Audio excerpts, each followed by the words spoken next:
তৃণমূল সরকারের পতনের অন্যতম কারণ হচ্ছে আর.জি. কর কাণ্ড, এমনটাই মনে করছে রাজনৈতিক মহল। কারণ যেভাবে দেখা গেছিল আর.জি. করে হাসপাতালে একজন মহিলা চিকিৎসকের যেভাবে হত্যা হয়েছিল, সেই বিষয়টা কিন্তু গোটা রাজ্য এবং গোটা দেশব্যাপী আলোড়ন সৃষ্টি করেছিল। এবং এবার 26-এর নির্বাচনের ভোটে তারও প্রভাব পড়েছে বলেই মনে করছে রাজনৈতিক মহল, এবং যার কারণেই কার্যত তৃণমূল সরকারের 15 বছরের যে শাসন সেটা শেষ হয়ে গিয়ে আজ থেকে কিন্তু গেরুয়া অধ্যায় শুরু হয়ে গিয়েছে। এবং আজকে মুখ্যমন্ত্রী হিসেবে শপথ নিয়েছেন শুভেন্দু অধিকারী, এবং সেখানে অনেকেই অতিথিরা উপস্থিত ছিলেন, যার মধ্যে অন্যতম বিশিষ্ট চিকিৎসক মৃগাঙ্ক মৌলি সাহা।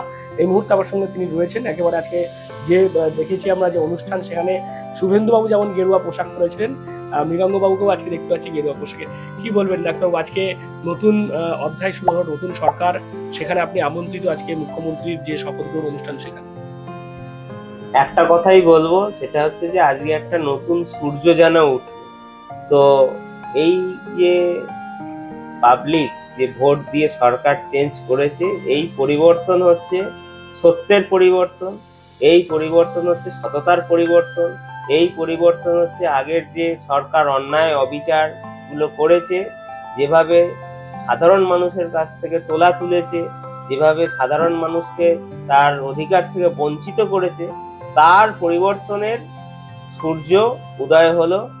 আশা করব আমাদের মাননীয় প্রধানমন্ত্রী মোদিজি যে গ্যারান্টিগুলোর কথা বলেছিলেন, এই গ্যারান্টিগুলো দৃঢ়তার সাথে এই সরকার পূর্ণ করবে, এবং এর সাথে জড়িত আছে স্বাস্থ্য, শিক্ষা, চাকরি, কর্মসংস্থান, শিল্প, এবং এটা হবে একটা ডবল ইঞ্জিন সরকার, কেন্দ্রীয় প্লাস রাজ্য, দুটো ডবল ইঞ্জিন সরকার, যেটা বাংলার জন্য খুবই দরকার। কারণ বাংলা আজকে সমগ্র দেশের থেকে অনেকটাই পিছিয়ে পড়েছে। তো সেইটাতে আমি আশা করব সমগ্র পশ্চিমবঙ্গবাসীর উন্নতি হবে। এই আশা নিয়েই আজকে আমার মনটায় আনন্দের দানা বেঁধেছে। কি বলবেন, মুখ্যমন্ত্রী হিসেবে শুভেন্দু বাবু কতটা সামলাতে পারবেন এই রাজ্য? দেখুন, শুভেন্দু বাবু মুখ্যমন্ত্রী হিসেবে যথেষ্টই সামলাতে পারবেন, এই কারণ শুভেন্দু বাবুর একটা প্রশাসনিক অভিজ্ঞতাও আছে অতীতে, এবং এটা মনে রাখতে হবে যে গত বছরের যে 21-এর নির্বাচন, সেখানে শুভেন্দু বাবু নন্দীগ্রামে হারিয়েছেন আমাদের মাননীয় প্রাক্তন মুখ্যমন্ত্রীকে, এবং এবারে তো দু জায়গাতেই উনি জয়ী হয়েছেন। বিশেষ করে ভবানীপুরে, যেটা মাননীয়ার গড় ছিল, সেই গড়েতে ঢুকে ওনাকে পরাজিত করেছেন। তাই আশা করব শুভেন্দুবাবু খুব দক্ষতার সাথেই এই সরকার পরিচালনা করবেন, এবং আগামী দিনে আমাদের একটা উজ্জ্বল ভবিষ্যৎ, উজ্জ্বল বাংলা দিন অপেক্ষা করে আছে। এখানে তো অবশ্যই আর.জি. কর প্রসঙ্গ উঠে আসবে, কারণ যেভাবে আপনারা অনেকেই দেখেছি চিকিৎসকরা সোচ্চার হয়েছিলেন, আন্দোলনে দেখা গিয়েছিল হাজার হাজার চিকিৎসক মাঠে রাস্তায় নেমেছিলেন। কোথাও গেলে মনে হচ্ছে এই তৃণমূলের পতনের অন্যতম কারণ হতে পারে আর.জি. করের এই ঘটনা। দেখুন, পতনের কারণ তো অনেক কিছুই আছে, যেমন দুর্নীতি, কয়লা চুরি, রেশন চুরি, শিক্ষা চুরি, চাকরি চুরি, তার সাথে বিভিন্ন স্তরে কেলেঙ্কারি, নিয়োগে কেলেঙ্কারি।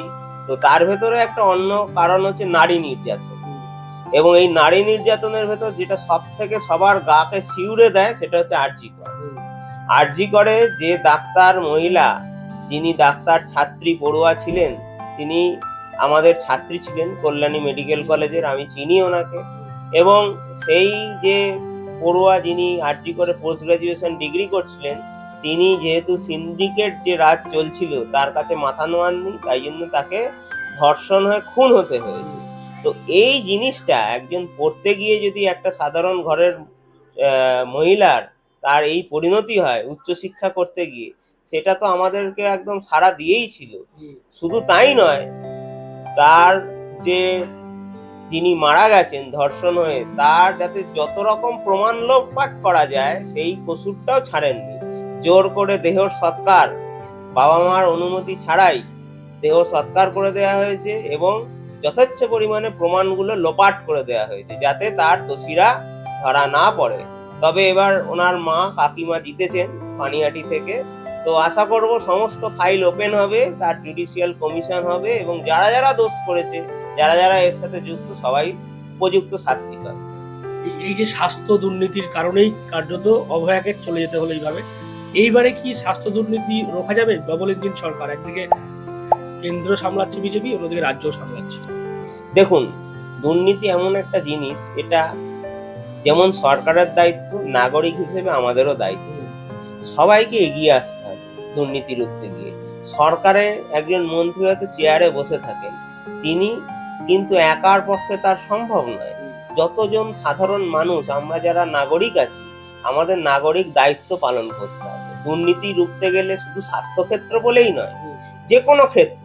আজকে দেখুন, একটা নার্সিংহোম স্বাস্থ্যের ভেতর যেটা পড়ে, তার সি লাইসেন্স, ফায়ার লাইসেন্স আর আপনার পলিউশন লাইসেন্স পড়ে। এটা আমি জানি, অপ্রচলিতভাবে বিভিন্ন ফায়ার অফিসার যারা ইন্সপেকশনে আসেন পয়সার দাবি করেন, বা পলিউশন অফিসাররা এসে পয়সার দাবি করেন, সি লাইসেন্স করতে এসে সিএমওইচ অফিস থেকে পয়সার দাবি করেন। আমি তাদেরকে সতর্ক করে দিচ্ছি, যারা যারা আধিকারিক আছেন, দয়া করে আর পয়সার দাবি করবেন না। যদি আমার কানে আসে, আমি বলে না, যে কোনো নাগরিকের কানে আসে, আমরা কিন্তু এটা যথাযথ স্থানে রিপোর্ট করব এবং আমরা যথাযথ ব্যবস্থা নেব। তোলা আর চলবে না। সরকারি ফিস যেটা আছে সেটা সবাই প্রদান করবে। সরকারি নিয়ম মেনে লাইসেন্স দেওয়ার কর্তব্য লাইসেন্সিং অথরিটির। তার জন্য কিন্তু কোনো কাটমানি কোনো সংস্থা দেবে না। এবং এইভাবে এটা একটা ধাপ স্বাস্থ্যক্ষেত্রে দুর্নীতি। আরো অনেক ক্ষেত্র আছে, ওষুধ থেকে শুরু করে বিভিন্ন ক্ষেত্র। তো সব ক্ষেত্রেই দুর্নীতি যারা করবে, কেউ কাটমানি দেবে না। এবং আমাদের সরকার, যা বিজেপি সরকারের নীতি হচ্ছে, হাম না খায়েঙ্গে না কোই কো খানে দেঙ্গে। তো এই নীতি আমার নীতি নয়, এটা মাননীয় প্রধানমন্ত্রীর নীতি, এবং এই নীতিতে আমরা দীক্ষিত। সেই জন্য আমরা কিন্তু এই নীতি মেনেই চলবো, এবং সরকারি যা ফিস সেইটা শুধুমাত্র আমরা প্রদান করব, লাইসেন্সিং অথরিটি তার লাইসেন্স প্রদান করবে।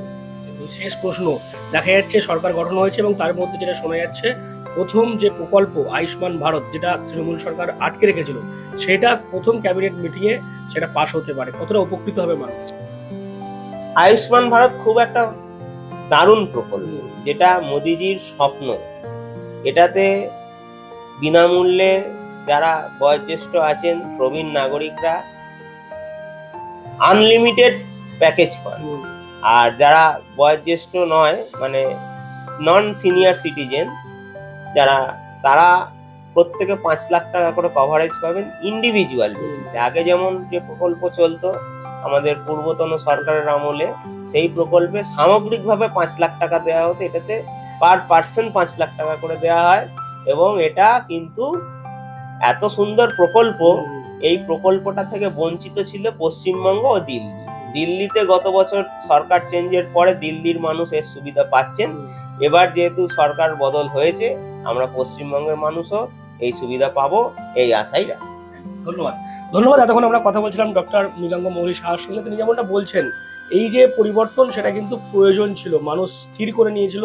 যেভাবে সিউড়ে দেওয়ার মতো ঘটনা, আরজিকর কাণ্ড, সেটা যেমন মানুষের মনে সাড়া পেরেছিল, তার পাশাপাশি আরো অন্যান্য যে কারণগুলো রয়েছে, দুর্নীতি থেকে শুরু করে নানান যে বিষয়গুলো, সেগুলোও কিন্তু মানুষের মনে দাগ কেটেছিল। যার কারণেই পতন হতে হয়েছে তৃণমূল সরকারকে। নতুন সরকার বিজেপি, তাদের আজকে শপথ গ্রহণ হয়েছে। এবং প্রথম যে প্রকল্প স্বাস্থ্যক্ষেত্রে যদি আমরা দেখি, আয়ুষ্মান ভারত, সেটাও কিন্তু বিজেপি সরকারের প্রথম ক্যাবিনেট মিটিংয়ে পাশ হতে পারে বলেও জানা যাচ্ছে। এবং ডাক্তারবাবু মনে করছেন যে এই প্রকল্প পাশ হলে সাধারণ মানুষ কিন্তু অনেকটাই উপকৃত হবেন। আপনারা কি বলবেন এই বিষয় নিয়ে? অবশ্যই কমেন্ট করুন কমেন্ট বক্সে। এরকম আরো খবর পেতে নজর রাখুন ডিএনএন বাংলায়। ডিএনএন বাংলা সবার মনে, সবার ফোনে।